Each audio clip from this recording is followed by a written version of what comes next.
In an age of instant status and loud ambition, it sounds impossible. A school where you waited years before you could even see your teacher's face. That school was the Pythagorean Order of Croydon, and if you watch by minute two, you'll understand how they worked. To the crowd, it looked like a cult. To the initiated, it was civilization's first academy of transformation. The Pythagoreans were not born into privilege. They were wanderers, thinkers, broken souls searching for rhythm in a chaotic world. When they reached Croydon's gates, they found not comfort but command. Be silent and learn to listen. Belonging began with erasure. Before they could join, they had to dismantle the person the world had built. 4 years, sometimes five, of silence, service, and study before acceptance. Not one word to the master, not one argument, complaint, or defense, only listening. Those who survived the waiting became something the world had never seen: disciplined, free minds. Newcomers were called acousmatiki, listeners. They sat behind a curtain while Pythagoras taught unseen. They heard only voice and geometry, striped with personality and performance. The curtain symbolized separation from the world of noise. It erased hierarchy, no faces, no favoritism, no flattery, only sound, number, and silence. If they endured, they were invited forward to see the master in person, not as fans meeting an idol, but as equals meeting law incarnate. That unveiling was the true initiation, the moment where perception replaced curiosity. Why 4 years or 5 years? Because transformation needs rhythm. The first year broke habit, the second built humility, the third cultivated endurance, the fourth aligned thought and action. Only then was belonging possible, because the untransformed contaminate community. Modern minds crave membership first and mastery later. The Pythagoreans reversed it: mastery first, membership as reward. The discipline was merciless by design. Initiates performed menial labor, cleaning, cooking, maintaining the compound, while memorizing aphorisms they were not allowed to question. They wore plain white garments and lived communally. They owned nothing, gossiped about nothing, and recorded nothing. Pythagoras watched from silence. He judged readiness not by intelligence, but by composure under repetition, by virtue. Virtue was the only passport to the Pythagorean order. He said, "Do not seek to rule before you have learned to obey." To him, obedience wasn't submission, it was geometry of behavior, proof that a student could align with order. Those 4 years were spiritual engineering. The world had taught impulsiveness. Silence rewired it into rhythm. Students who once demanded results learned to cultivate resonance. They discovered that the universe does not hurry, and yet nothing remains unfinished. The waiting purified ambition into purpose. Impatience dissolved. What remained was readiness. Belonging, they realized, isn't granted, it's mirrored. Only when your inner pattern matches the order's harmony does the gate open. The rule applied equally to women. Theano, Demo, Arignoti, Timiha each endured the same trial of silence. They waited not as servants, but as seekers of virtue. Theano wrote later that silence is the furnace of equality. Within the curtain's anonymity, male and female disappeared. Only discipline remained, only virtue. That equality was revolutionary in a world that treated women as decoration. In Croydon, virtue decided belonging. During those years, initiates memorized the golden verses, short lines encoding cosmic law. Do nothing base, even in secret. Choose as friend the lover of virtue. Let your sleep be preceded by self examination. Each maxim was a moral theorem. Together, they formed a map of ethical proportion. The students practiced them until instinct replaced intellect. They weren't learning ideas, they were reprogramming reality through rhythm. Every initiate was by nature an exile. They came from cities that prized argument over wisdom, appetite over order. Croydon became the refugee, a city within a city, invisible to the impatient. Pythagoras called them the strangers among men. They were training to live in harmony inside a world addicted to dissonance. That's why joining the order was never social, it was existential. You didn't enroll, you renounced. You didn't sign up, you transformed. After years of listening, serving, and reflecting, one night the master summoned them. The curtain was drawn aside. They beheld the teacher for the first time. But what they saw wasn't a man, it was an idea embodied. Serenity without softness, intellect without arrogance, command without cruelty. In that moment, the initiate understood the real secret. Belonging isn't acceptance by others, it's alignment with order, it's alignment with self, it's virtue.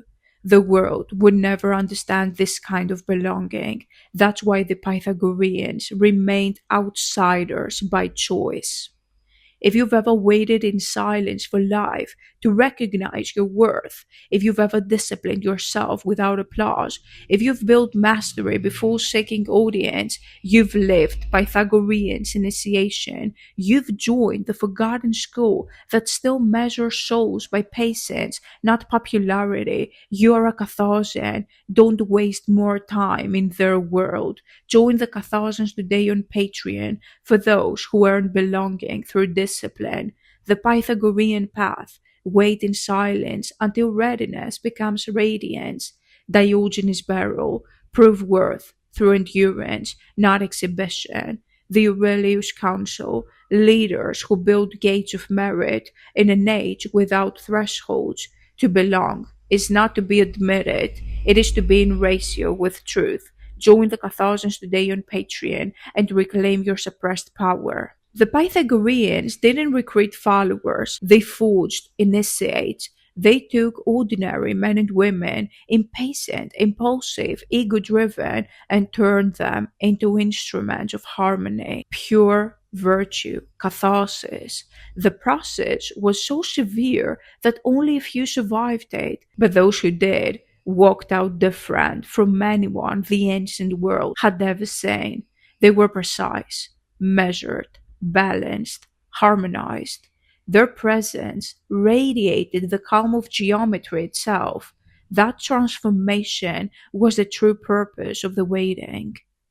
The first transformation was silence itself. At first, the novices felt imprisoned. Their minds screamed for conversation, validation, praise. But the rule was absolute: no speech, no interruption, no questions. Days passed into months. Thoughts deprived of expression began to collapse inward, forcing the students to confront themselves. They met the chaos they had been hiding under chatter. They discovered that most speech was camouflage for fear. When silence finally settled into them, it wasn't absence, it was revelation. They could hear rhythm in the wind, order in movement, harmony in thought. The world outside had trained them to speak. Pythagoras trained them to listen. The order's law was unbreakable: rise before sunrise, eat only what preserves clarity, memorize maxims before you understand them, review your actions every night. They learn to act according to principle, not impulse. To the undisciplined, it looked like servitude. To the initiated, it was liberation, because every command they obeyed replaced chaos with pattern. They discovered that freedom isn't the ability to choose anything, it's the power to choose the right thing effortlessly. Obedience to order became self mastery. Most philosophies taught reason over passion. The Pythagoreans taught proportion between them. They used music to train emotion the way geometry trained logic. Each day began and ended with song, morning hymns in measured tones, evening chants to restore inner balance. They tuned their emotions like instruments. Over time, rage softened into focus, sorrow into reflection, desire into motivation. Emotion didn't vanish, it evolved. They proved that the soul itself is harmonic, capable of being tuned through rhythm and restraint. The city mocked them for singing math. They smiled because music was simply mathematics they breathed. The order's method was not lecture, it was catharsis. Students memorized maxims first, only later learning the theory behind them. That reversal forced humility. Knowledge arrived only when behavior was ready. They learned to think geometrically, never jump to conclusions, always measure cause and effect, find symmetry in every idea. The logic became architecture. Their minds, once scattered, now moved with precision. This mental rigor birthed philosophy itself. Every Greek school after them, Plato's, Aristotle's, the Stoics, copied their structure of inquiry, but the Pythagoreans had lived it before they named it. Years of anonymity behind the curtain had destroyed their need for attention. They had been unseen, unheard, uncelebrated, and in that void, ego dissolved. When they finally stepped into the light, they no longer sought belonging, they embodied it. They moved with quiet authority, speaking little, acting with purpose. Their confidence unnerved people because it came from within, not from audience. They needed no validation, no applause, no recognition. They were free from the oldest addiction, the need to be seen. That detachment is what made them immortal. The crowd forgets the loud, it remembers the composed. After 4 years of silence, study, and purification, the initiate didn't just join a school, they joined a cosmos. They experienced divinity not as belief but as balance. When they traced the triangle, they saw justice. When they played the lyre, they heard virtue. When they breathed evenly, they felt truth. To them, God wasn't a person, it was proportion, and harmony was prayer. That insight changed everything. Religion became reason, reason became ritual, and life itself became ceremony. To the outside world, the Pythagoreans were uncanny. Croton citizens whispered that Pythagoras worked miracles. They said he could calm storms, heal with words, predict earthquakes. In truth, they were witnessing what happens when order meets chaos. A disciplined mind moves through nature as if it commands it because it obeys it. The same city that envied them eventually feared them. No one who waits 4 years in silence can be manipulated by politicians. No one who obeys law from within can be ruled from without. That was the reason the mob turned violent. The order wasn't destroyed because it failed, it was destroyed because it succeeded. And that was terrifying.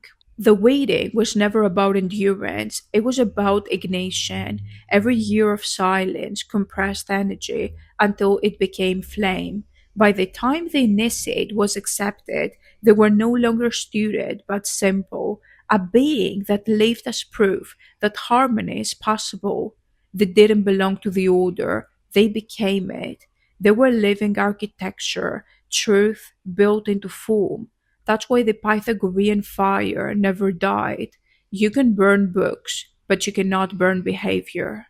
If you've endured long seasons of silence while the world rushed ahead, if you've trained quietly while others chased applause, if you've transformed without needing to announce it, you've walked Pythagorean's path. You've built belonging through discipline, not through access. You are a Catharsian leader. Join the Catharsians today on Patreon for those who turn waiting into transformation. The Pythagorean path, train in patience until silence becomes strength. Diogenes' barrel, reject validation, live free of approval. The Aurelius counsel, lead through calm, transform others through example, not argument. Belonging is never granted by the world. Join the Catharsians today on Patreon and reclaim your power as a leader. The Pythagoreans are gone, but the rhythm of their initiation never ended. Every generation repeats it in a new form. The hidden discipline, the long proving of self before recognition. Civilizations forget the name of Croton, yet every soul that chooses patience over noise enters its gates again. Waiting is the oldest initiation. The world worships speed. It rewards the loudest, not the most prepared. It hands out visibility before virtue, titles before training. But the Pythagoreans knew what modern minds have forgotten. Belonging without readiness destroys both the group and the self. That's why they build delay into devotion. The full years were not punishment, they were protection. They ensured that what entered the order did not corrupt it. They understood that the untested break what they touch. That unearned power fractures harmony faster than ignorance ever could. In a society that demands instant belonging, the Catharsian reintroduces the sacred weight. The curtain of Croton still exists, only now it's invisible. It stands between destruction and depth, between those who seek performance and those who seek propulsion. Every Catharsian feels it, the slow recognition that true community cannot be rushed. It forms quietly between disciplined minds who recognize each other by pattern, not by promise. Silence filters. Those who endure it reveal quality. Those who flee it expose chaos. Today, transformation still takes time. Only the stages have changed. Year one, detachment. You stop chasing validation. You begin to listen. Year two, structure. You rebuild your days around rhythm instead of creation. Year three, clarity. You learn to think without noise, to speak with precision, to act with propulsion. Year four, belonging. You meet others who live by the same frequency, without marketing, without ceremony. The process is identical to Croton's, only translated into the modern time. The time is shorter or longer, depending on the soul's readiness, but the law is eternal. Discipline before recognition. Patience terrifies the modern world because it can't be sold. You can monetize attention, but not endurance. You can market noise, but not stillness. The Pythagoreans refused to hurry, and in doing so, they broke every system built on haste. Their calm was rebellion, their delay was revolution. Today's Catharsians do the same by resisting the algorithm of urgency, by creating quality instead of quantity, by valuing depth over reach. Every time you pause before posting something online, think before speaking, design before reacting, you are reenacting their oath. The 4 year trial was never about access to a teacher, it was about becoming one. The initiate who mastered silence became living geometry, a show others could learn from simply by presence. Modern belonging works the same way. The disciplined don't advertise their tribe, they attract it through behavior. They don't seek mentors, they become them. True belonging is gravitational. When you reach proportion, others in harmony find you without words. That's why the Catharsian community cannot be built by recruitment, it appears through recognition. The worthy find each other by resonance, not invitation. The Pythagoreans never asked, "Are you one of us?" They asked, "Have you become harmony yet?"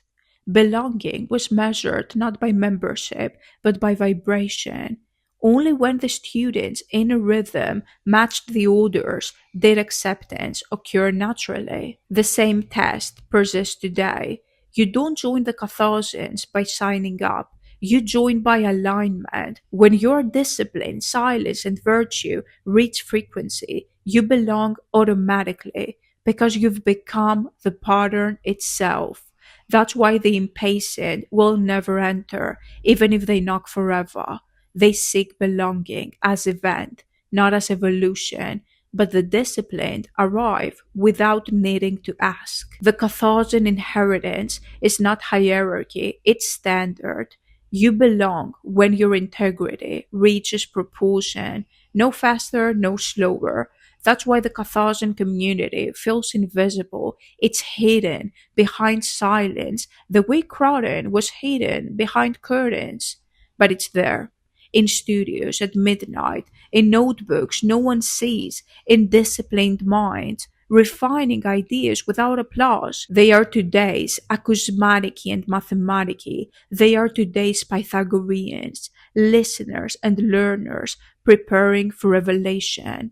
And when they emerge, the world will recognize the same pattern it burned 2,500 years ago, order reborn through patience. If you're still waiting for your place to reveal itself, if you know you're not excluded, you are becoming ready, then you are standing at the same gate as those who waited 4 years to belong. Don't rush it, don't despair. The delay is design. You're a Carthaginian. Don't waste more time in their world, in their system. Join the Catharsians today on Patreon for those who earn belonging through endurance, the Pythagorean path, Diogenes' burial, and the Aurelius Council. Belonging is not granted by invitation. It shows up when the soul has waited long enough to resonate with truth. Join the Catharsians today on Patreon and become the leader you were always meant to be.